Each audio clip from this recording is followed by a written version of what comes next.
Yeah, I know. You're like the fifth person that said that. My cute little camera, yeah. So I'm here with Kristina Koller, an NYC resident, singer, producer. Would it be fair to say you're a producer? I guess. I've produced stuff, yeah. Yeah, she's done a lot. Such a broad term. She has a new single coming out called Fight Back, Yeah. which I'm looking forward to hearing. And since my time in NYC, I've got to chat to different jazz musicians and the likes, and I wanted to chat with Kristina because I've been following her online for some time now, and she's very active, prolific, and is a positive influence on the NYC community, as I can tell from Facebook, you know. So basically what we're going to do, Kristina, I just want to find out when that truck will leave. Yeah. You're gonna wait for a second. Yeah, it's all good. We're still waiting for the drinks anyway. So,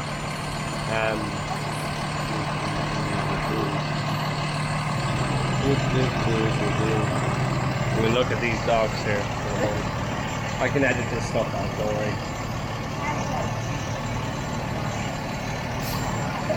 It's going now. Going. Yeah. So, I'm here with Kristina Koller from NYC. She's a singer, producer. She has a new record coming out called Fight Back. I'm very excited to see it. I like the artwork in it.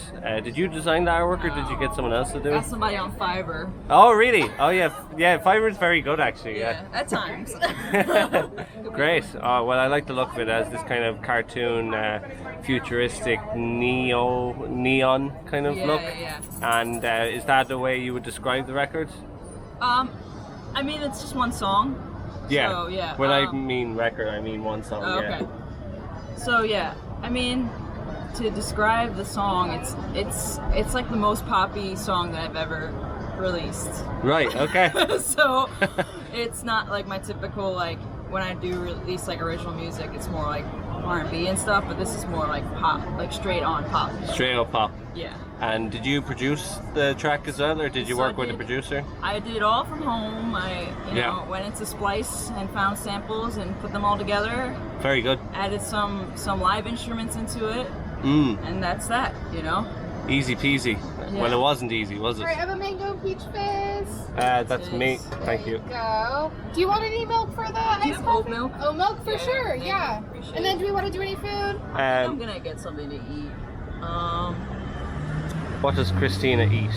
What are like? What's the sticky sauce with the sticky nuts? Like, what does it taste like? It's a little bit sweet. So it's like teriyaki, kind of like. Kind of. It's not like fully teriyaki, but it's like on the sweeter side. All right, I'll get that. Get one of those. I'm gonna have a quick look here. It's a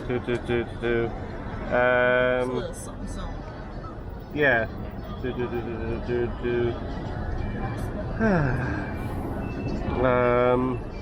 Maybe the carrot cake, please. Carrot cake? Yeah, For sure. that'll do me. Awesome. Do we want to do any food over here? Okay, Awesome. so what I want to ask you, Kristina, is what is your philosophy on jazz and the music you do? What inspires you to be the musician you are? And what do you feel is your purpose? That's a few questions together. Questions, yeah. So philosophy for jazz, I got into jazz because I wanted to learn how to create music and make it my own, basically. Yeah. And that's the cool thing about jazz. It's like, you know, it's always evolving. It's always, you're allowed to do what you want as long as you know the language, you know. And I don't know, it's just expressing yourself the way you want to express yourself. I feel like you can't do it as much with like, I come from a musical theater background, you can't do that in musical theater as much. You can't do that also in classical music as much. You have to do what's exactly written on the sheet of music. So that's what I really like about jazz, is you can really make it your own and do what you want with it. As long as you know the language, like I said. Right. What else did you ask me? What do you feel is your purpose within the jazz world? I don't know. What do you want to bring to it that you feel is unique or some way What do you feel would you like? And it doesn't have to be in such an egotistical way, but like, you know, everyone feels like they maybe have something to give a genre. So what do you feel you bring to it? Like, because I see that you do modernize older kind of records with this kind of interest in neo soul stuff sometimes. To be very brief about just from some of your stuff online, you know, but it's a very brief description of what you do. Elaborate, please. Please.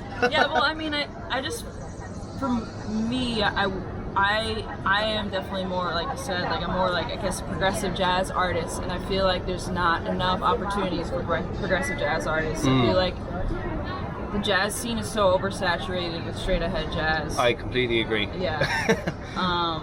So that's actually why I'm producing, because I'm producing a pop-up jazz club now in Peekskill where I live. I don't live in New York City anymore. Yeah.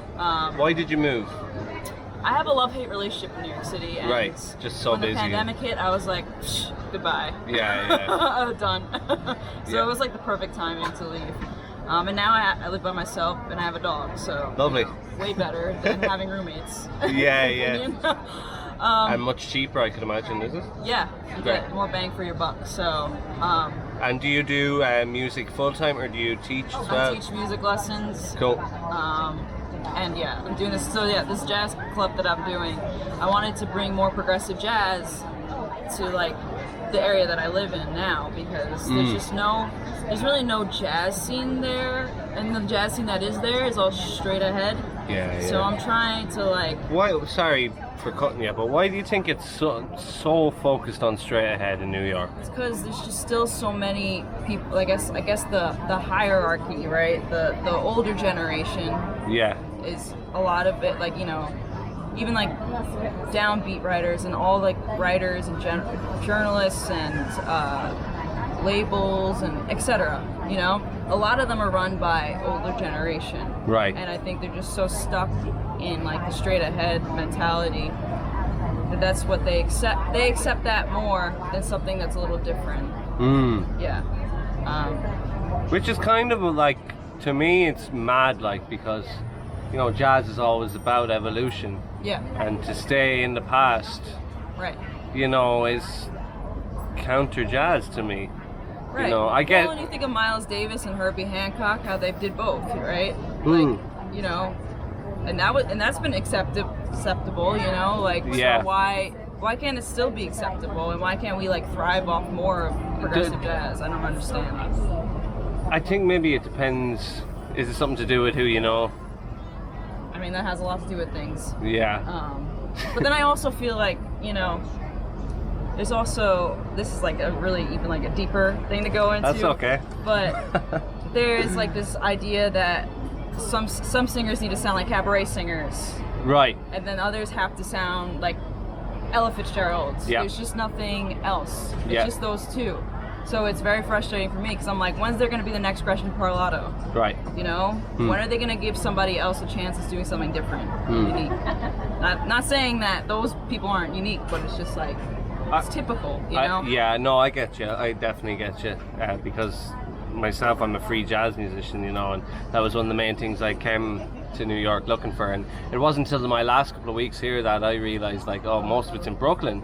You know, yeah, it's become a big jazz scene. Definitely, and for the free jazz mostly, I saw some great artists, and you know, but I was even looking for like a free jazz jam session, which doesn't exist. No, definitely. Do you know what I mean? It's like, if you're going to jam sessions, it's all straight ahead, and I'm not really a straight ahead player.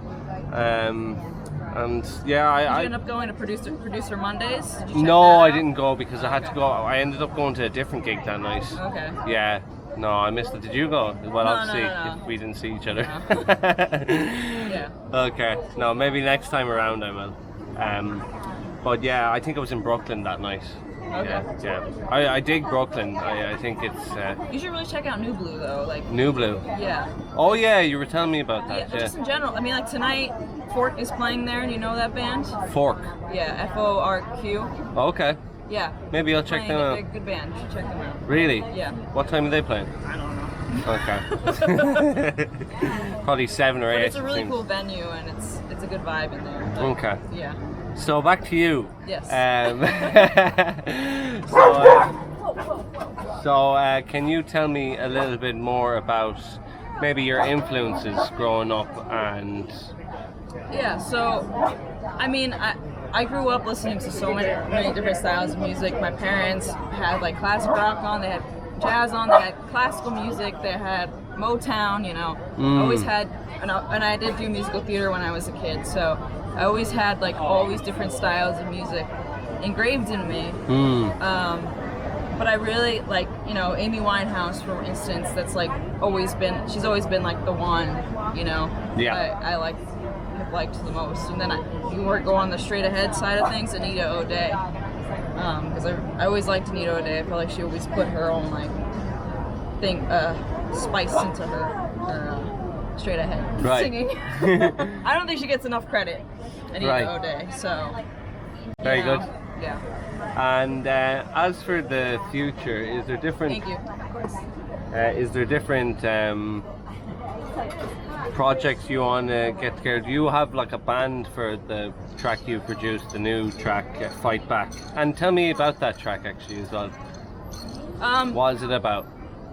So. Or briefly, you don't have to go. Also, Fight Back is basically about going through I had a past relationship that was very traumatic for me. And I've gotten to the stage where I'm just like, why am I dwelling on this, you know? Yeah. So now I'm fighting back. Thank you. Fighting back and trying to find myself again, because I lost myself. I lost who I was when I was in that relationship. Right. So that's what it's about. So you're going through a resurrection. Yeah. It's good self-development, that's for sure. Super. Yeah. I find like they do kind of happen in waves of particular periods. Like you're going through maybe different eras of your life and everything is going great, and then suddenly fucking it doesn't go great anymore, and then you have to like shed your skin again and like rebuild yourself and unlearn all the things you learned and relearn again. It's interesting that's how adulting works, I guess. Yeah. I've only turned 30, so I'm still figuring out I'm gonna be 30 next year, Are you? Yeah. Okay, amazing. My birthday's on Thursday, actually. Oh, is it? So I'll be 29, yeah. Okay, you're a Leo as well then, are you? I'm a Virgo. Oh, you're Virgo, yeah, because it'll be going over. Okay, very good. So, I guess, while you were living in NYC, what was the thing you loved about it the most until you decided to leave? To be able to go outside and just go anywhere. No matter what time of day it is, there's always something to do. Like, living in suburbia is not like that.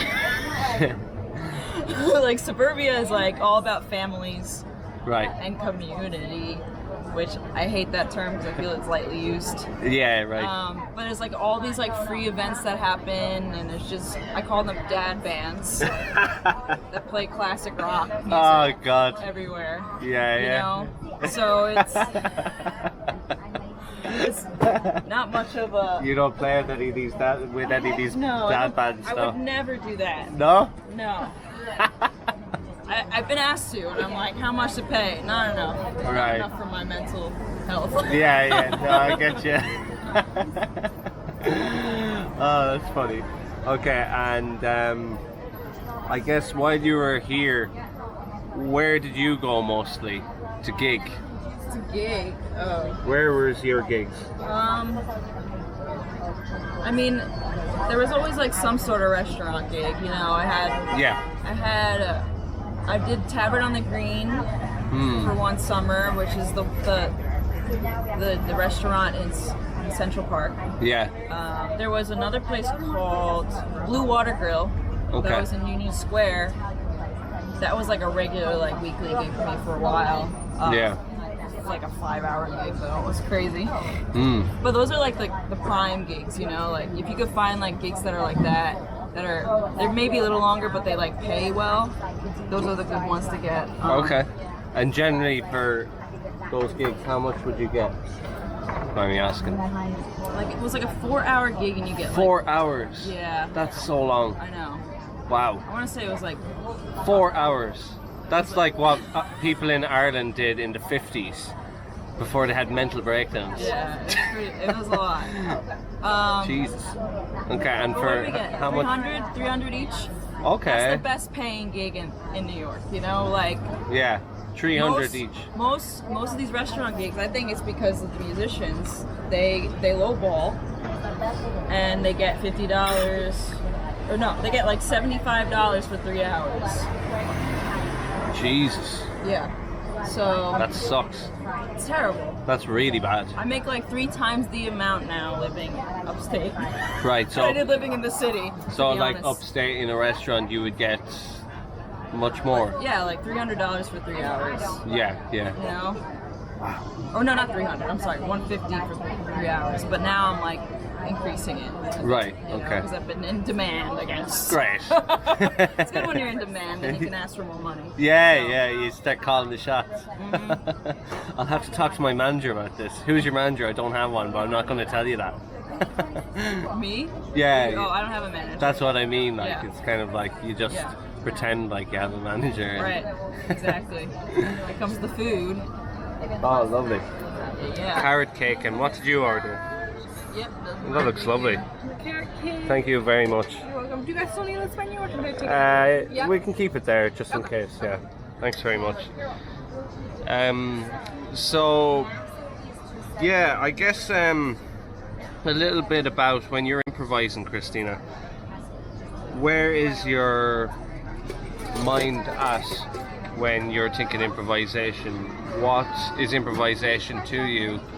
And can you get a little bit deeper about the places it brings you that ordinary reality doesn't? I never thought of improvising like that, but okay. Okay. I mean, so I mean, in the past, you know, like you do straight ahead gigs and you scat solo, which I find scatting kind of annoying. I don't think it's a necessary. I think it's thing. annoying as well. Yeah, it's cool, like, but It's like put it in 1 or 2 songs in a set. Don't Yeah. do it every song. You know, it's gotta be tasteful. I think like if they could just take out the like that thing, because it always reminds me too far back. And like if they do more of kind of just whoa, like more of the pop kind of stuff, that's better. Like it's more modern, and obviously it doesn't have the same amount of what's the word? Syllabic? Syllables? Like Oh. yeah, syllables, but like another way of saying it. Syllable. I don't know what the fuck I'm trying to say. What the hell am I trying to? I thought I was trying to make up a word called syllabic or something. And what I'm trying to say is like it doesn't have the same amount of syllables in it. Okay, I just went on the mad one there. But anyway, So yeah, that, and then I would say like, you know, I've done improv where, you know, I would host jam sessions. Like the last jam session I did was Make It Funky, and I had like the audience pick what I'm gonna like sing about. okay. So they put it on like a post-it note, and then I improvised that. Okay. I found that more fun because it's like you're writing a song on the spot. Right, is this online? No, Or no, at an in actual... person. Right, and what? You have a backing track of something? No, I'd have a band with me, and we would all do it. Right, they would just make everything up on the spot. Mhm. Oh, I love that. Much Yeah. better. Yeah. Fun. Yeah. I mean, like some of the things that somebody said baby vomit as one of the words, and I was like, great. I'd make a song about baby vomit.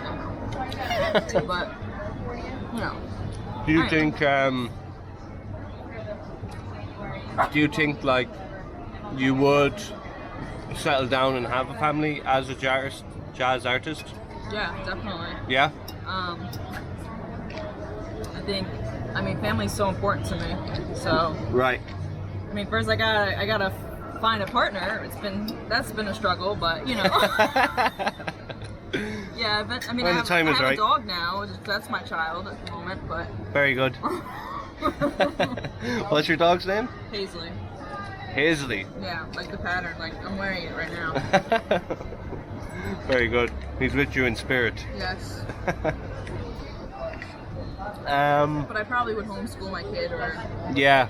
or they go to private schools. I don't know. Yeah. Stuff that's been happening these days in our world. It's just like it's hard to think of like raising a kid in it. Yeah.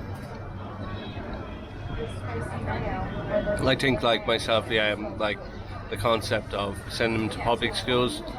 In a way, I think it's good because it teaches them to be used to like everyone else. Mm-hmm. But it's such a waste of time, like, you know. Like from my perspective, like I just feel like there's so much in school I fucking learn nothing, like, you know. And even if I was trying to learn, it's like kind of such a waste of time, like, you know. I'm just like worried like what the kids are gonna learn, you know. Yeah, what they're gonna nothing. be like. Well, fuck all. just how America is right now and stuff. Right.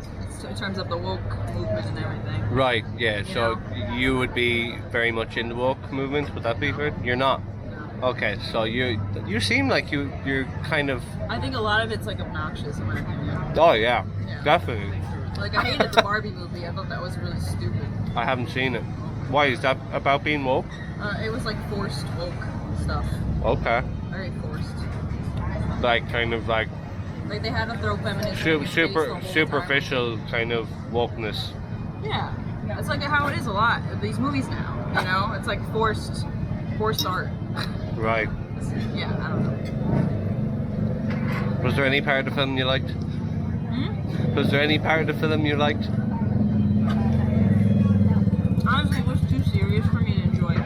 Wow. I thought it was gonna be funnier. Yeah, well, I haven't seen it, but And then I had to person- think that it's an actual serious film is weird. Yeah. And then we had a person next to us talking the whole time, so that wasn't like. But Right. And that's that. Zero stars from Kristina Koller for the Barbie movie. As for like reviews yourself, do you find that really helps build your career? not really. No. Why not? I think it's like I don't know. Like I got a downbeat review Amazing. my last album. It hasn't done shit for my career. Like it has to do with the music that I make. You know that I've learned. I don't think it's even to do with the music anymore. No, I guess, but I also have learned. I kind of like learned a little secret this past year. Okay. Or two. You like past 2 years. Care to share? Be a sellout, and by that I mean if you're gonna like go on tour, right? Do like a theme to it. A team to it. Okay. Yeah. Like. So like I'm doing a Cole Porter show. So more venues like performing arts centers are into that. Yeah. But what about doing your own stuff then? I mean, it'll come. I mean, that's the thing is like you need like anchor gigs so that you can do other stuff. Yeah. So the performing arts centers are the ones to aim for because they're going to give you money. Right. So a lot of the time the state pays for it. So annoying. Because myself, like, I just want to do, like, for example, I saw Tim Burns' gig in Lowlands the other night, the free jazz alto saxophone player. My God, like, it was one of the fucking coolest gigs I've ever seen, like. Yeah. And it was completely his own thing, like, you know. I think he did one cover, but it was like some fucking mad cover, like, you know, or someone else's suite or some kind of thing. But, you know, even talking to him afterwards, he was saying, like, he does only his own thing now, you know, but he doesn't gig that often, you know. He might do one gig a week or 2 gigs a week. Would you be looking to gig regularly? Would you be looking to gig 5-6 nights a week, or are you happy? What are you looking for? I mean, right now, like, I don't find restaurant gigs that appealing to me. Yeah, they're just money. Yeah. And there's not many venues to perform at, you know, and you can't, a lot of these venues don't give you weekly gigs. So that's not like a common thing. Right. But I have been enjoying getting private events because it feels good because you're getting hired because they like you. They like your music. They like who you are. So that's the market I'm trying to get into more. Yeah. But also I still want to go on tour. So yeah, that's like my focus. Right. Not Okay. as many restaurant gigs. Not, you know. Yeah, it'd be, like I'll do my Mesro gig once a year. Right. That's what I'll do. I don't know. I'm just like, and I also am like, it like burns me out. I did the past June and July was insane for me because I had so many gigs. Right. And I hated it afterwards. I was like, why am I doing these gigs that nobody listens to my music? Nobody gives a shit that there's music in the room. Like You sound so like your age. Because I've felt that so much as well. You know, when you get on these periods of doing gigs, it feels like you're not going anywhere. Right. You know what I mean? Even though you're busy. Even if you get like, it'd be nice if these people that enjoyed your music followed you on Instagram. Yeah. With your numbers, at the very least, instead of tipping me. Yeah. You know? But so like. I guess you still gotta hustle no matter where you are. Yeah. But anyway, yeah. So that's where I'm at. I'm going on tour this fall. So. Great. You're taking a full band with you? Yep. So October we're going to Arizona. Great. And then November it's just a trio. Right. So. And are you in Arizona in November? October. Okay. October, and then you said November? November is the Midwest. Okay, great. Yeah. And you just contact these different venues. That's how you go about Well, one of them I already played at before and they hired me again. So Right. that's the other good thing. Is like once you do well at one spot, then most likely we'll book you again. And is that going to be Cole Porter stuff? The Arizona is going to be Cole Porter. Right. Midwest, 2 out of 3 are going to be a different project that I'm working on. I'm doing like musical theater Cool. songs. Okay. And then the other day is going to be Cole Porter. Right. But yeah. Yeah. So that's the thing is like you could pitch like all these different like shows that you can do, and it gives like you more opportunities. I think. Yeah. You know, because they might not like Cole Porter, but they might like musical theater instead, or they might like a Brazilian project instead. You know. Yeah, yeah. It's all about their like audience in the end. Very good. So, that's what I've learned, and I like arranging music, but honestly, doing the musical theater stuff has been like strenuous. Yeah, yeah. Because like I feel like I get to a point where I'm just like, okay, now what do I do? You Right. know, like I got like half the songs done, but now I'm like stuck. Right. It's very difficult. I think, like, in a way, that's the beauty about being able to just keep writing your own stuff. Yeah. Because that, even though you can get writer's blocks and you can go into different phases of wanting to jump out the window,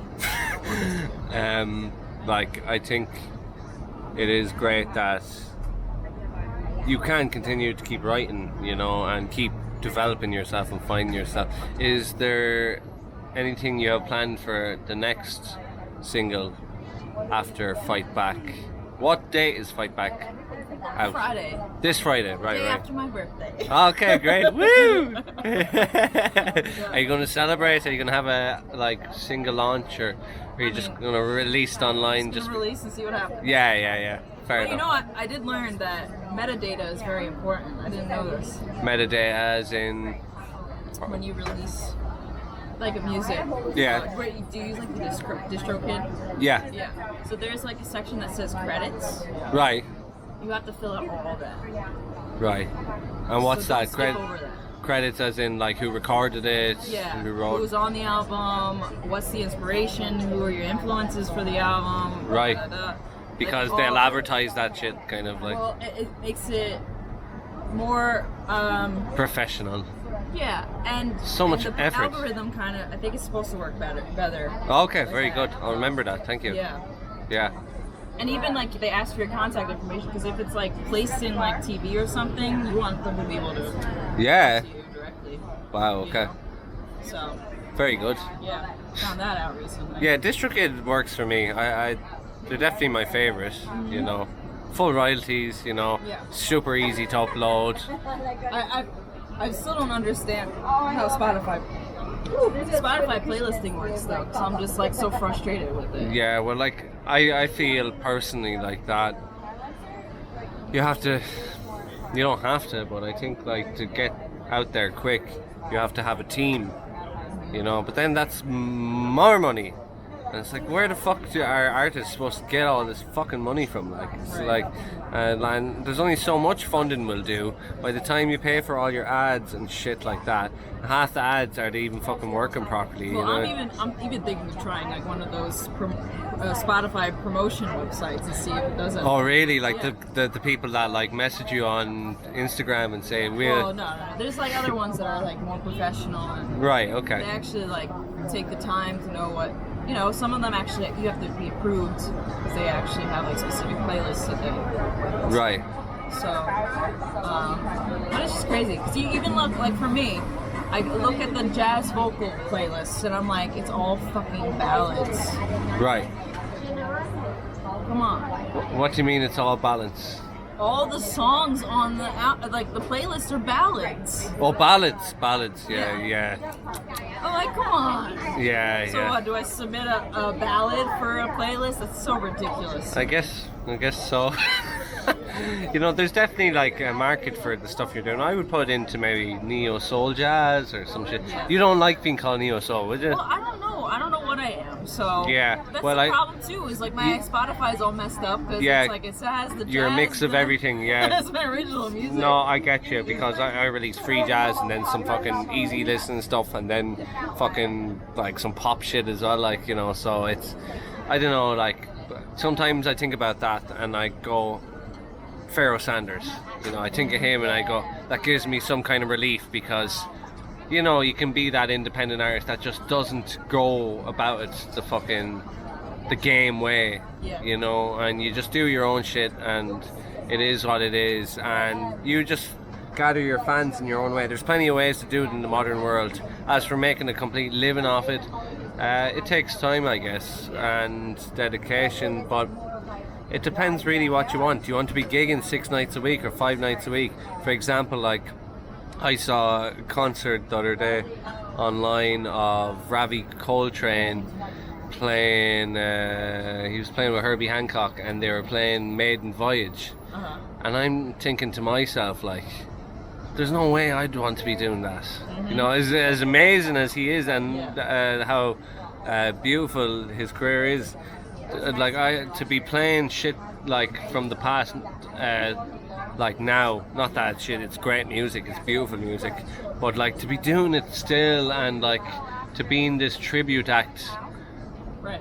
of yourself or of, you know, it's Herbie's music, but do you know what I mean? To me, that's just really annoying. Like, you know, it's kind of like the way rock bands end up, and they end up being these tribute acts to themselves. And look, it is what it is. Maybe they're happy to do that, but for me, that's what I love about free jazz. We can keep fucking evolving, and not that the other guys aren't, but we can keep creating new stuff, and people just look at us and go, well, they're weirdos, but at least they're progressing, you know. So, but I can see that little fire in you as well. Like you are looking to get out of.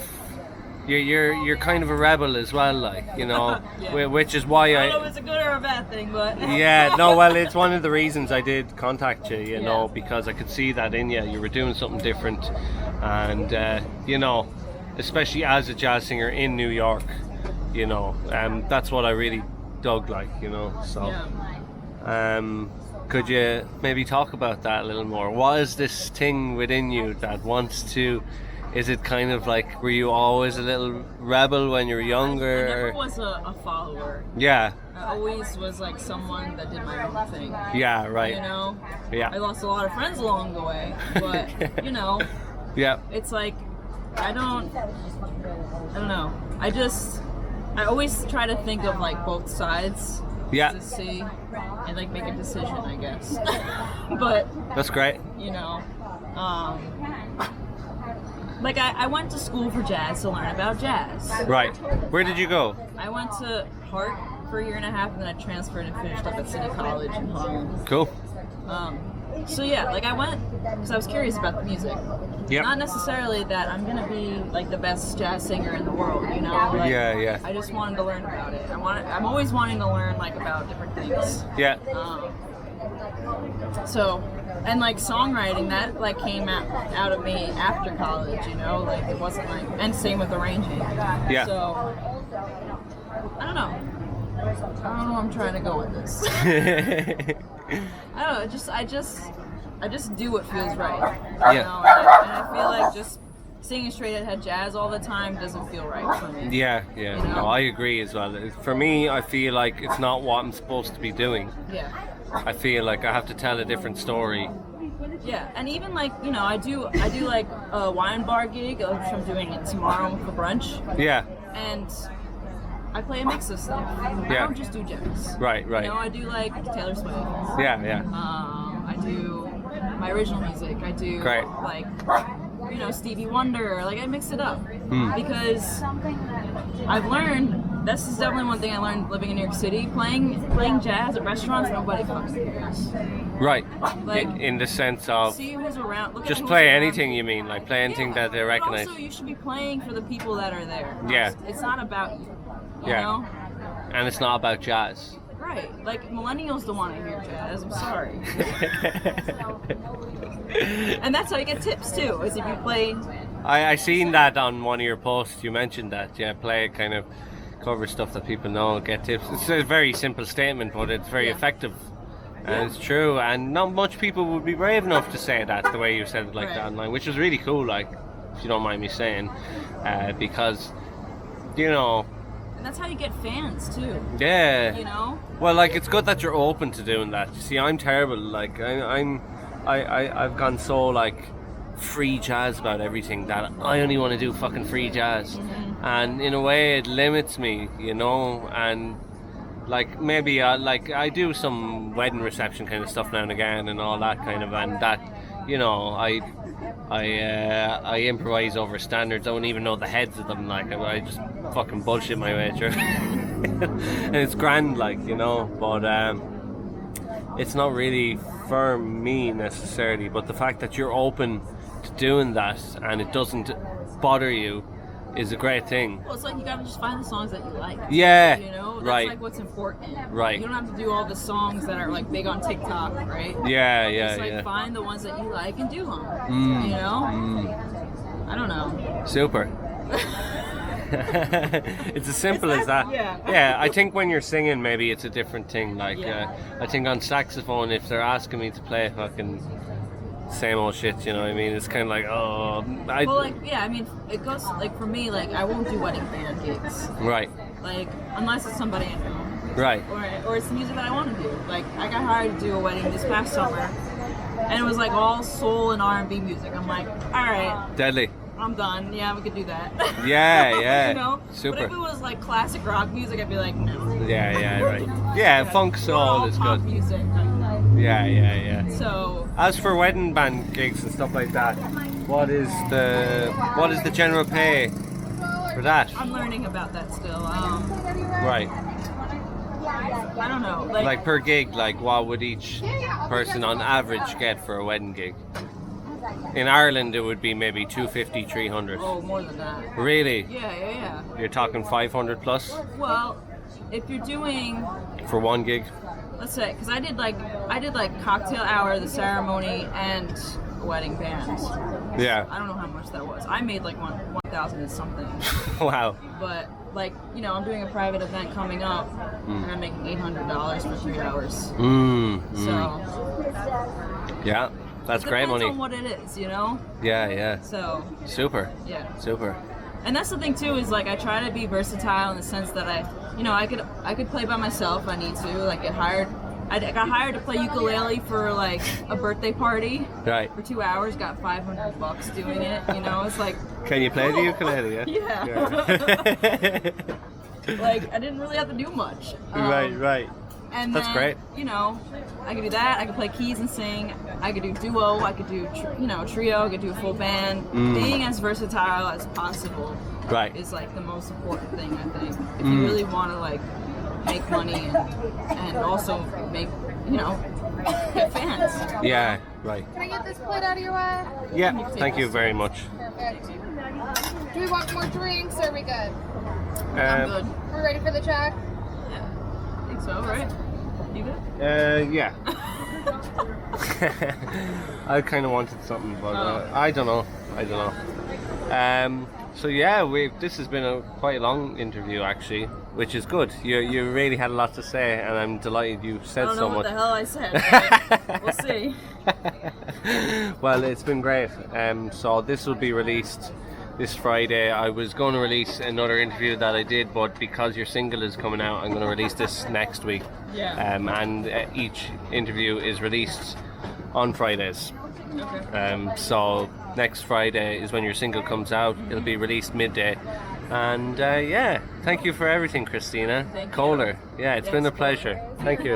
Are we splitting it?